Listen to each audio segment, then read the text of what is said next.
Un niño nacido en secreto, una grabación prohibida, y 4 palabras devastadoras de Catherine que acaban de destrozar la monarquía. Él no es hijo de William. Lo que el palacio ha intentado enterrar está a punto de salir a la luz y cambiarlo todo para siempre. Sigue mirando para descubrir la verdad. Sucedió como lo hacen todos los desastres reales. Silenciosamente detrás de puertas cerradas. Un susurro que se deslizó por los pasillos dorados del Palacio de Buckingham. Una corriente de aire frío en medio de la opulencia ceremonial.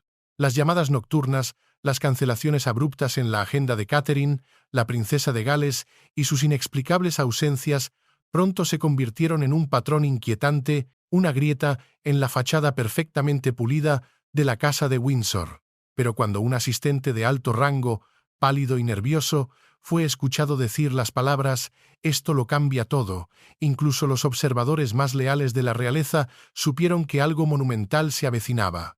Detrás de esas puertas doradas, la monarquía temblaba, no solo por un escándalo, sino por un secreto que podía reescribir la línea de sucesión, una verdad que podía trastocar el linaje real mismo. Los susurros se hicieron sospechosos cuando los informantes del palacio, esas fuentes anónimas que operan en las sombras de la corona, comenzaron a notar una pauta alarmante. La agenda pública de Catherine, antes un modelo de consistencia y deber inquebrantable, se llenó de repente de misteriosos compromisos privados y apariciones pospuestas sin explicación. Cada cancelación enviaba a los tabloides a un frenesí especulativo, pero lo que verdaderamente alarmaba a la monarquía no eran los rumores que se arremolinaban fuera de sus muros. Era el silencio. Un silencio pesado, calculado, que emanaba desde el círculo más íntimo del rey Carlos. A los ayudantes de cámara se les prohibió hablar. Las rotaciones de personal fueron cambiadas abruptamente en mitad de la noche, y hasta los cortesanos más veteranos, hombres que habían servido a la reina Isabel durante décadas, se quedaron adivinando. El aire en los salones de estado era denso, pero no de celebración. Era frío, controlado, calculado. La prensa pronto se enteró de la baja médica de Catherine, una frase que el palacio había usado antes como un escudo para desviar la atención de escándalos, un eufemismo real para crisis incontrolables. Sin embargo, esta vez no encajaba. La respuesta del palacio a las insistentes preguntas de los periodistas fue escalofriantemente vaga. Un asunto médico privado. Esas palabras, pronunciadas con una finalidad helada, encendieron las alarmas en cada redacción de Fleet Street. Dentro de la Casa Real, la privacidad rara vez se concede a menos que lo que esté en juego sea impensablemente alto. La frase se convirtió en una cifra para algo mucho más grande, una decisión que podría alterar no solo la vida de Catherine, sino los cimientos mismos de la monarquía. En los eventos oficiales, el comportamiento de William, el príncipe de Gales, se volvió pesado. Su sonrisa, antes natural, ahora parecía forzada, una máscara de protocolo real. Su tono era distante, sus ojos a menudo perdidos en la distancia. Los expertos en lenguaje corporal diseccionaron cada gesto, cada mirada entre la pareja real, notando la creciente brecha emocional. En un momento captado por las cámaras durante una recepción, la mano de Catherine rozó el brazo de William, un gesto de consuelo, solo para que él se retirara casi instintivamente. Fue un segundo fugaz, casi imperceptible, pero encendió la especulación en todo el mundo. Sin embargo, para aquellos que conocían al príncipe, su comportamiento no se basaba en la ira, sino en un miedo profundo y paralizante. Él sabía la verdad, o al menos parte de ella, una verdad que lo aterraba hasta los huesos, una verdad que recordaba a las sombras que persiguieron a su madre, Diana. El fantasma de Diana parecía caminar de nuevo por los pasillos, un recordatorio de que los secretos en la casa de Windsor nunca permanecen enterrados por mucho tiempo. Los meses de desaparición de Catherine del foco público no fueron una mera coincidencia. Fueron deliberados, cada día cuidadosamente orquestado para mantener una verdad explosiva lejos de las miradas indiscretas del mundo. Lejos de las cámaras, lejos de los deberes reales, llevaba un secreto que podía fracturar siglos de tradición. Un cuarto hijo, nunca reconocido, nunca anunciado, nacido bajo un velo de silencio tan denso que ni la luz podía penetrarlo. Pero quienes estaban cerca de la familia, en esos susurros que viajan por los pasillos de servicio de Sandringham, decían que era más que el nacimiento de un niño. Era un encubrimiento, una operación de Estado ordenada desde el trono más alto de Gran Bretaña. La ausencia de Catherine comenzó sutilmente, una aparición cancelada aquí, un viaje pospuesto allá. Al principio, el palacio desestimó las preguntas con declaraciones pulidas sobre descanso personal y tiempo en familia. Sin embargo, a medida que las semanas se convirtieron en meses, incluso los observadores más leales sintieron que algo andaba mal. Detrás de esa fachada perfecta, Catherine no solo se estaba retirando, estaba protegiendo algo que ningún asesor real podía gestionar, que ningún oficial de prensa podía contener. Cada aparición que cancelaba era una batalla entre su corazón y su deber, entre la verdad y la supervivencia en la jaula dorada. Los rumores se propagaron como la pólvora cuando la princesa fue vista visitando un centro médico privado cerca de Windsor, bajo una seguridad tan estricta que parecía digna de un jefe de Estado. Los funcionarios lo etiquetaron como un chequeo de rutina, pero los testigos describieron vehículos sin matrícula con cristales tintados, llegadas a medianoche, a través de entradas de servicio y personal al que se le ordenó entregar sus teléfonos móviles bajo amenaza de despido inmediato. El secretismo era sofocante, una violación directa del protocolo Windsor que dicta una transparencia calculada. Luego vino el movimiento más impactante. Uno de los médicos más veteranos del palacio, un hombre que había servido a la reina Isabel, renunció abruptamente. Su declaración oficial fue vaga, citando preocupaciones éticas, pero los conocedores sabían la verdad. Se había enfrentado directamente con el propio rey Carlos. La tensión entre la determinación del rey de preservar la imagen de la monarquía a toda costa y los instintos maternales de Catherine para proteger a su hijo nonato había llegado a un punto de ruptura. Fuentes cercanas al palacio afirman que Catherine usó un seudónimo durante una visita extraoficial al hospital, registrándose con un nombre falso para que ningún registro oficial pudiera vincularla al nacimiento. Solo un puñado de personal de confianza conocía la verdad. Una enfermera, según se informa, describió la atmósfera como de otro mundo, como si las propias paredes reales contuvieran la respiración, esperando el veredicto de la historia. Cada movimiento fue orquestado a la perfección, sin medios, sin filtraciones, sin rastro. Pero incluso dentro del palacio, el secretismo comenzó a agrietarse.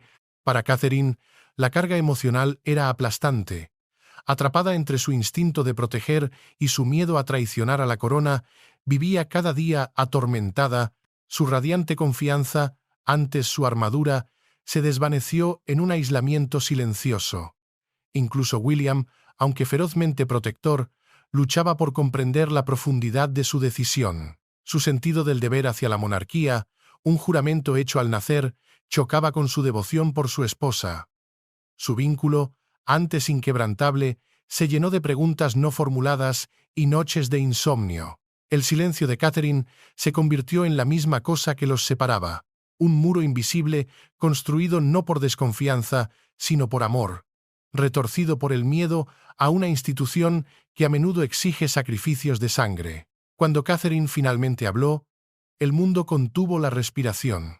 4 palabras, simples, crudas y devastadoras, escaparon de sus labios durante una conversación privada que nunca, bajo ninguna circunstancia, debió hacerse pública. Pero alguien la grabó. En cuestión de horas, esas 4 palabras se filtraron, sumiendo al palacio de Buckingham en un caos que no se había visto desde la muerte de Diana. La conmoción fue instantánea y total. Sucedió durante lo que se suponía que era una reunión discreta entre Catherine y un miembro de alto rango de su personal de confianza en una de las salas privadas de Kensington Palace. Durante meses, la princesa había estado bajo una inmensa presión. La especulación pública, la lucha familiar interna y la carga insoportable del secreto. Cada paso que daba estaba ensombrecido por ojos que observaban, esperaban y susurraban. Cuando el peso finalmente se volvió demasiado, su compostura, forjada en años de escrutinio real, se quebró. La verdad se derramó, no con ira, sino con el corazón roto. Los que estaban en la sala describieron su voz como temblorosa pero desafiante, un tono nacido del dolor y el agotamiento. Fue una confesión no de culpa, sino de desesperación. Un asistente real, en quien se había confiado durante más de una década, escuchó el intercambio. Si fue un accidente o una traición intencionada, nadie lo sabe, pero en cuestión de horas, la grabación encontró su camino hacia las manos de alguien que entendía su magnitud destructiva. Él no es hijo de William. 4 palabras. 4 palabras que rasgaron la tradición real como un trueno en el silencio de una catedral. Las implicaciones eran asombrosas, catastróficas. Si era cierto, amenazaba con trastocar toda la línea de sangre real, cuestionando la fundación misma de la sucesión, la mismísima legitimidad de la corona. Dentro del palacio estalló el caos. Se confiscaron teléfonos, se bloquearon los pasillos y se convocó a los asesores principales a reuniones de emergencia del Consejo Silencioso que se prolongaron durante la noche. La oficina de prensa real guardó silencio, negándose a hacer comentarios, mientras que, según los informes, un furioso rey Carlos exigió saber quién había filtrado la cinta, quién había cometido este acto de traición. Fue un bloqueo total. El tipo de silencio reservado solo para los momentos que podrían poner de rodillas a una monarquía. Para William, el golpe fue incomprensible. Aquellos cercanos a él dijeron que se sentó en su estudio durante horas, reproduciendo las palabras una y otra vez en su mente, su expresión vacía, sus ojos fijos en el suelo. Su silencio se convirtió en el sonido más fuerte del palacio. Se negó a contestar llamadas, se negó a emitir declaraciones, incluso se negó a enfrentarse a Catherine al principio. El hombre, una vez visto como el heredero inquebrantable, el futuro de la monarquía, estaba repentinamente perdido, dividido entre la lealtad a su esposa y la insoportable cuestión de la verdad. Y sin embargo, debajo de la tormenta de escándalo y especulación, algo mucho más complejo se estaba desarrollando. Para Catherine, esas palabras no fueron simplemente un acto de confesión, fueron un acto de desafío. El mundo escuchó una traición, pero detrás de ellas yacía algo más profundo, algo protector, porque la verdad detrás de esas palabras no era solo sobre traición, era sobre protección, sobre legado y sobre el precio brutal de ser real, un precio que Diana ya había pagado con su vida. El mundo vio a William sonriendo en una gala benéfica días después, pero aquellos que lo conocen, los que pueden leer más allá de la máscara real, vieron las grietas. A puertas cerradas, en los confines silenciosos del Palacio de Kensington, su silencio era ensordecedor. Se había enfrentado a escándalos de prensa antes, tormentas mediáticas que habrían hundido a hombres menores. Pero esto era diferente. Esto no era sobre protocolo o indiscreción. Esto cortaba hasta su línea de sangre, su identidad misma como futuro rey. Sus amigos más cercanos revelaron que no habló durante 48 horas seguidas, negándose a comer, solo mirando una foto enmarcada de su familia, mientras la tormenta se cernía a su alrededor. En esas horas de silencio, el mundo de William se derrumbó hacia adentro. El hombre que había pasado toda su vida preparándose para proteger la monarquía, ahora se encontraba impotente contra una verdad que amenazaba con deshacerlo todo. La misma institución que lo había definido desde su nacimiento, ahora le exigía separar sus emociones del deber, ser un rey antes que un hombre. Sin embargo, el dolor de la traición era demasiado personal, demasiado crudo para disfrazarlo detrás de la formalidad real. El personal describió una atmósfera de pavor dentro del palacio. Las puertas se cerraban suavemente, las conversaciones eran susurros y el sonido de William, caminando de un lado a otro en su estudio, resonaba hasta altas horas de la noche.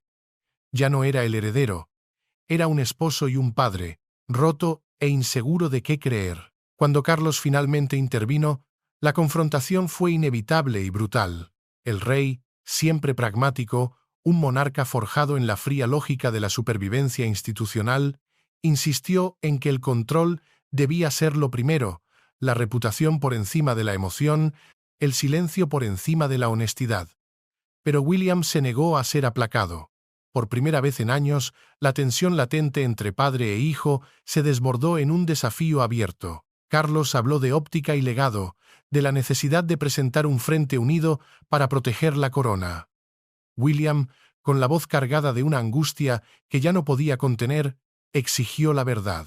El rey le advirtió que la emoción era una debilidad, una indulgencia que la monarquía no podía permitirse, una debilidad que podría destruirlos a todos. Sin embargo, William contraatacó, su voz temblando no de miedo, sino de una rabia contenida durante demasiado tiempo. «El engaño ya lo ha hecho», replicó, las palabras resonando en la tensa sala.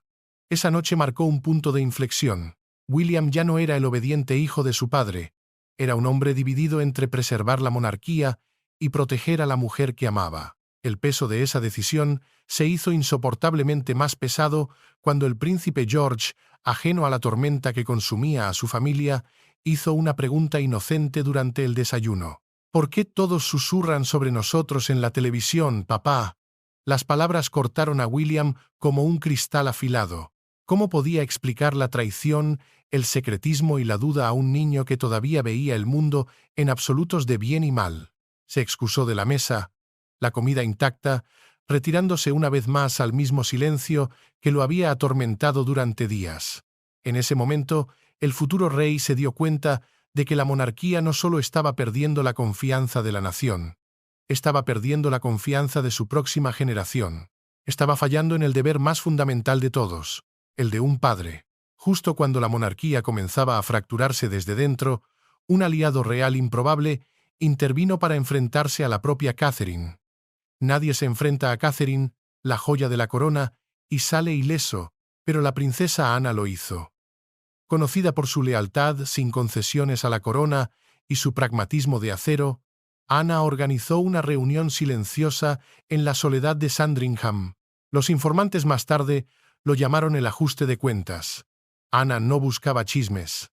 Exigió la verdad, no para los tabloides, no para la monarquía en crisis, sino por algo mucho más sagrado: el legado de su madre, la reina Isabel. Lo que Catherine reveló esa tarde, en la quietud de una sala con vistas a los fríos campos de Norfolk, dejó sin palabras incluso a la princesa de hierro, desdibujando la línea entre el deber real y el corazón humano. La llegada de Ana no fue anunciada, su tono directo, su propósito claro. Había observado en silencio cómo la familia se desmoronaba durante demasiado tiempo, mientras otros, incluido su hermano el rey, hablaban de control de daños y comunicados de prensa. Ana quería respuestas. El caos que rodeaba la confesión grabada de Catherine había ido mucho más allá del cotilleo, había perforado el corazón de la credibilidad real. Para Ana, que había dedicado su vida a defender los valores de servicio y estoicismo de su madre, la idea de que otro escándalo, uno que recordaba inquietantemente a los días oscuros de Diana, destruyera ese legado, era insoportable. Cuando las dos mujeres finalmente se sentaron cara a cara, no hubo ceremonia, no hubo pretensión real, solo una verdad cruda esperando ser dicha. La voz de Ana, aguda pero firme, cortó el silencio. ¿Por qué? No era una pregunta, era una acusación. Exigió saber por qué Catherine había permanecido en silencio, por qué había permitido que los rumores se pudrieran y la vergüenza creciera hasta amenazar los cimientos de la casa. Catherine, con los ojos cargados de un agotamiento que ninguna cantidad de sueño podía curar, no discutió, no se defendió. Simplemente susurró que su silencio nunca tuvo la intención de engañar, estaba destinado a proteger.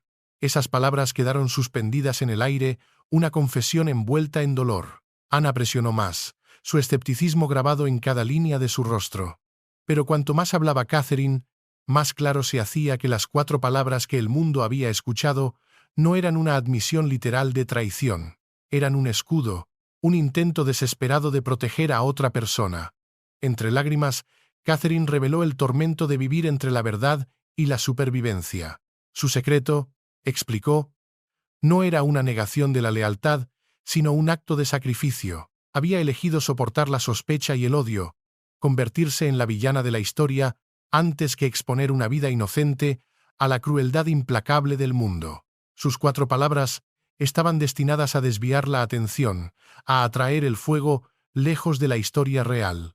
la existencia de alguien cuya seguridad no podía garantizarse si la verdad salía a la luz. En ese momento, Ana no vio a una duquesa intrigante, sino a una mujer asfixiada bajo el peso de la compasión. Se dio cuenta de que la fuerza de Catherine no era la rebelión, era la contención. Cuando Ana finalmente se levantó para irse, sus palabras fueron más suaves de lo esperado. La verdad, dijo, por muy dolorosa que sea, también puede ser liberadora. Pero una vez dicha, nunca más podrá ser contenida. Para el rey Carlos, el escándalo era más que personal, era existencial. Con la imagen de la monarquía ya frágil, tras décadas de controversias, exigió un control absoluto. Siguieron reuniones de crisis nocturnas en Clarence House, amenazas legales veladas a la prensa y un escalofriante decreto real susurrado en los corredores del poder. Carlos estaba dispuesto a reescribir la historia misma para salvar el nombre de la familia. Pero al intentar silenciar a Catherine, no se dio cuenta de que estaba encendiendo un fuego que pronto consumiría su reinado, un eco de los errores cometidos con Diana. Decidido a restaurar el orden, convocó a sus consejeros más confiables y celebró una reunión de emergencia del Consejo Privado. La agenda era simple y brutal, contención a toda costa. Lo que surgió de esa reunión se conocería más tarde en los círculos internos como la Operación Aire Silencioso. Se distribuyó un memorando confidencial, marcado como «solo para ojos del monarca», que detallaba un plan clínico para neutralizar el escándalo antes de que alcanzara proporciones irreversibles. La operación exigía suprimir cualquier rumor de pruebas de ADN, sellar los registros hospitalarios bajo la ley de secretos oficiales y garantizar que ningún miembro del personal, pasado o presente, hablara con la prensa bajo ninguna circunstancia, bajo amenaza de acciones legales severas. Se enviaron equipos de abogados de la firma real para amenazar a los principales medios de comunicación con demandas por difamación, y se ordenó la destrucción de documentos confidenciales. Cada rastro de la existencia del niño debía ser borrado del registro público. Pero cuanto más intentaba Carlos enterrar la verdad, más grietas comenzaban a formarse dentro de su círculo.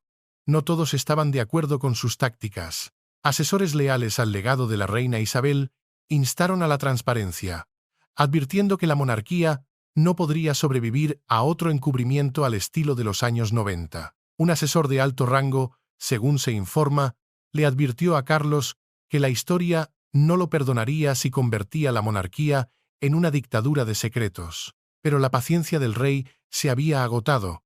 Se veía a sí mismo como la última línea de defensa contra el caos. Catherine, sin embargo, se negó a ceder. Cuando se le presentó un documento, una cláusula del silencio perpetuo que le prohibía hablar del asunto nunca más, lo rompió frente a ellos. Su voz, tranquila pero resuelta como el acero, resonó en la habitación mientras declaraba que no se dejaría atar por el miedo. «Mi silencio», dijo, «termina aquí». Aquellos presentes describieron más tarde el rostro de Carlos como pálido de furia. La confrontación marcó la primera fractura innegable entre el rey y la princesa de Gales. Ya no era solo un escándalo familiar, era una guerra de principios contra poder, de verdad contra supervivencia. Y mientras Carlos apretaba su control sobre la verdad, creyendo que podía superar al destino mismo, pasó por alto la única fuerza que no podía controlar, la implacable búsqueda de la prensa libre, porque mientras el palacio jugaba al ajedrez con la verdad, un solo periodista estaba a punto de exponer lo que habían luchado tan arduamente por enterrar.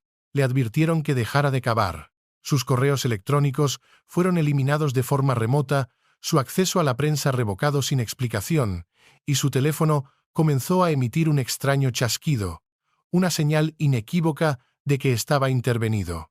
Pero un periodista, un veterano de Fleet Street, que una vez había cubierto los últimos y turbulentos años de Diana, reconoció un patrón familiar, el silencio agresivo que nace del miedo real. Su nombre era Thomas Hargreaves, un experimentado reportero de investigación que había pasado décadas persiguiendo historias que la mayoría no se atrevería a tocar. Había visto cómo la corona operaba en las sombras, cómo las verdades incómodas eran borradas del archivo gris y cómo los intentos de Diana por contar su historia fueron silenciados hasta que fue demasiado tarde. Para Thomas, esto no era sobre un escándalo. Era un asunto pendiente. El mismo sistema que había aplastado la voz de Diana ahora se cernía sobre Catherine, y se negaba a que la historia se repitiera. Cuando la noticia de la operación Aire Silencioso llegó a su escritorio a través de una fuente anónima, supo que estaba ante algo mucho más profundo de lo que nadie sospechaba. Hargreaves comenzó rastreando registros hospitalarios, pero lo que encontró fue asombroso. Varios archivos del Archivo Médico Real estaban desaparecidos o encriptados bajo un acceso restringido de nivel monárquico. Con la ayuda de un informante dentro de la base de datos de Salud Nacional, desenterró un registro de nacimiento no oficial, fechado dentro de los meses de la desaparición de Catherine, listado bajo un alias utilizado exclusivamente por la Casa Real en asuntos de máxima seguridad. Pero no había nombre para el padre, solo un código de referencia sellado que se vinculaba a una directiva real interna. Era la primera prueba tangible de que la historia de Catherine no era una invención. Estaba enterrada. Poco después, un informante anónimo lo contactó utilizando un canal privado y encriptado. La fuente afirmó haber servido como parte del personal médico real durante el tiempo en cuestión. Confirmaron que el niño existía y que el encubrimiento había sido sancionado al más alto nivel. Las escalofriantes palabras de la fuente se quedaron con él. Esto no es sobre un escándalo, es sobre la sucesión. La revelación de que el padre biológico del niño podría estar conectado a otra rama de la línea de sangre real envió a Thomas a un territorio peligroso. Sugería una decisión familiar interna, un pacto silencioso para proteger la continuidad de la monarquía, incluso si eso significaba reescribir el linaje mismo. Pero Thomas no solo perseguía documentos, perseguía la humanidad detrás de la historia. En un giro inesperado, la propia Catherine accedió a reunirse con él, extraoficialmente, en un lugar discreto, lejos de los ojos del palacio. Con una calma vulnerable, ella le pidió una sola cosa: compasión. Su voz temblaba mientras explicaba que la verdad no nacía del engaño, sino del sacrificio. Si publicas, dijo en voz baja, asegúrate de que sepan que lo hice por amor. Esa reunión lo cambió. La historia ya no era un titular, era una tragedia. Cuando se preparó para publicar, una ola de supresión lo golpeó. Sus servidores fueron hackeados, sus editores amenazados. La historia fue retirada de los medios internacionales en el último minuto, pero la verdad ya se había deslizado por grietas que no podían sellarse para siempre. Millones de personas sintonizaron. La transmisión comenzó sin previo aviso. Ningún corresponsal real lo predijo, ninguna agencia de prensa fue informada. Fue un acto de desafío sin precedentes, envuelto en dignidad. Catherine y William aparecieron uno al lado del otro, con los rostros pálidos, las manos fuertemente entrelazadas, en un gesto de unidad inquebrantable. Lo que el mundo esperaba era una negación, una disculpa cuidadosamente elaborada, pero lo que presenciaron fue una redención. Por primera vez en la historia, la crisis de la familia real no se gestionaba detrás de puertas cerradas. Se estaba desarrollando ante los ojos de una nación entera. Las palabras de Catherine llevaban el peso de cada momento de silencio, cada verdad suprimida, cada noche de insomnio. Comenzó suavemente, su tono frágil pero inquebrantable. Habló de decisiones tomadas con miedo, de amor retorcido por la presión y de un niño que nunca debió ser un símbolo de vergüenza. La verdad, dijo, su voz ganando fuerza, nunca fue una traición, fue protección. En su declaración, confirmó lo que el palacio había negado durante meses: el niño existía. Pero en lugar de culpa, habló con la fuerza de una madre que se negaba a dejar que el mundo usara su amor como un arma. La tensión en su voz solo se quebró cuando admitió que había vivido demasiado tiempo bajo un silencio ordenado por el poder, no por la conciencia. A su lado, William no dijo nada al principio. Su sola presencia, firme y protectora, hablaba más que cualquier decreto real. Cuando finalmente habló, sus palabras fueron pocas pero firmes, cada una elegida con un peso histórico. Reconoció que se habían cometido errores, no por parte de Catherine, sino por aquellos que habían forzado a la familia a elegir el secretismo sobre la compasión. Nuestro deber, declaró, mirando directamente a la cámara, no es al trono, sino a la verdad. La frase verdad, sobre títulos, se extendió como la pólvora en cuestión de minutos, impresa en los titulares, compartida en millones de publicaciones, repetida por personas que una vez los habían dudado. En ese momento, la pareja no se presentaba como herederos de la monarquía, sino como padres y compañeros, unidos contra un imperio que había intentado romperlos, de la misma manera que una vez rompió a Diana. La respuesta de la nación fue inmediata y abrumadora. Multitudes se reunieron espontáneamente frente a las puertas del Palacio de Buckingham, no con ira, sino con carteles de apoyo. La simpatía pública cambió de la noche a la mañana. Catherine ya no era la acusada, era la madre herida que eligió la honestidad sobre la supervivencia. Su vulnerabilidad se convirtió en su fuerza, y su negativa a esconderse se convirtió en una declaración de independencia. Incluso los críticos de la corona lo llamaron el momento más humano en la historia real moderna. Pero mientras los aplausos resonaban en toda la nación, otra tormenta, más fría y silenciosa, ya se estaba gestando dentro de los muros del palacio, donde los leales al viejo orden susurraban con incredulidad, y los asesores más cercanos del rey exigían una respuesta. Pero mientras el mundo celebraba el coraje de Catherine, los muros del palacio susurraban un giro final, uno que redefinía todo lo que creíamos saber. Semanas después de la transmisión, una carta sellada llegó al Palacio de Kensington, entregada en absoluta discreción. Estaba dirigida a Catherine, escrita con la inconfundible letra de la reina Isabel II. Estaba fechada años antes del fallecimiento de su majestad. Dentro había palabras que silenciaron a todo crítico, a todo cortesano intrigante. La sangre puede unirnos, pero el amor nos redime. La carta, un artefacto del pasado, insinuaba que la reina había previsto esta misma tormenta y había dejado su bendición para el niño que nadie debía conocer. El sobre fue entregado discretamente, su existencia conocida solo por un puñado de ayudantes de la más alta confianza. Catherine, ya agotada por semanas de escrutinio público, lo abrió en silencio en su estudio privado. En el momento en que sus ojos se encontraron con la familiar caligrafía, elegante y firme, se quedó helada. Las palabras en su interior no eran solo un mensaje, eran una profecía. La reina hablaba de la verdad emergiendo a un alto costo, de tormentas que pondrían a prueba la casa de Windsor y del poder del amor para sobrevivir al engaño. Era como si lo hubiera visto todo venir.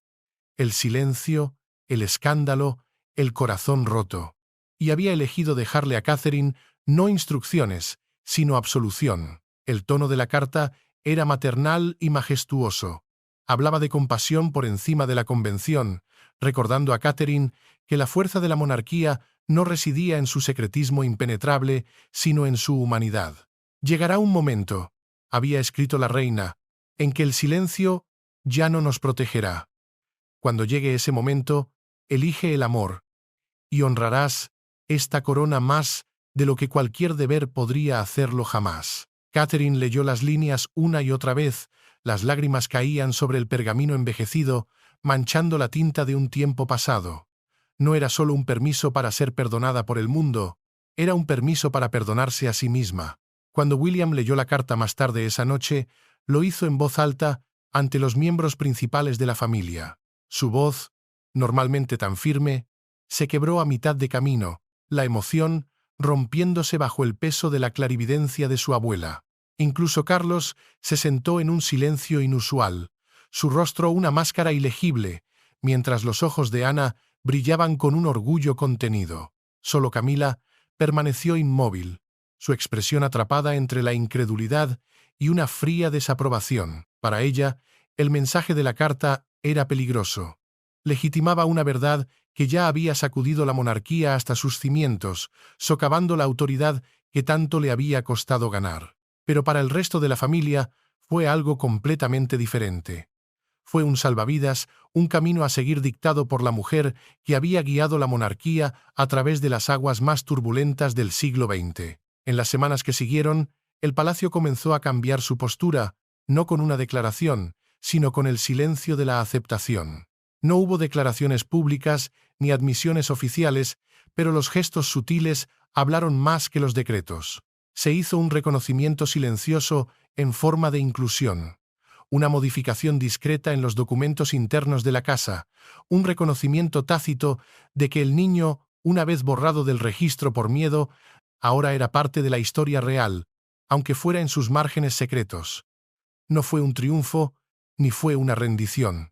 Fue equilibrio. La monarquía, esa bestia antigua y a menudo cruel, había aprendido a través de una crisis casi fatal que su supervivencia no provenía de la perfección fabricada, sino de la aceptación de su humanidad imperfecta. Para Catherine y William, las palabras de la reina se convirtieron en una brújula, un mapa para navegar por las traicioneras aguas que se avecinaban. La tormenta que una vez amenazó con destruirlos, en cambio, los había refinado, fortaleciendo su vínculo de una manera que años de deber público nunca podrían haberlo hecho. Comprendieron que la mayor prueba de la corona nunca fue el peso de la tradición, sino el coraje para evolucionar, para permitir que la luz entre en las habitaciones cerradas con llave. El mensaje final de la reina perduró como un susurro a través de los pasillos del palacio, un recordatorio de que incluso en el silencio más profundo, la verdad, como el agua, encuentra su camino hacia la luz. Mientras la historia escribe su próximo capítulo para la casa de Windsor, una cosa queda clara. En un mundo construido sobre coronas y silencio, las 4 palabras de Catherine se convirtieron en el eco que cambió la monarquía para siempre. La corona ha sido protegida, pero su paz ha sido rota, y en el silencio inquieto que sigue, una verdad persiste, grabada en la memoria colectiva de una nación y una familia. No todas las heridas están destinadas a sanar. Algunas se convierten en parte del legado, cicatrices que recuerdan a las generaciones futuras el precio de la verdad y el poder redentor del amor.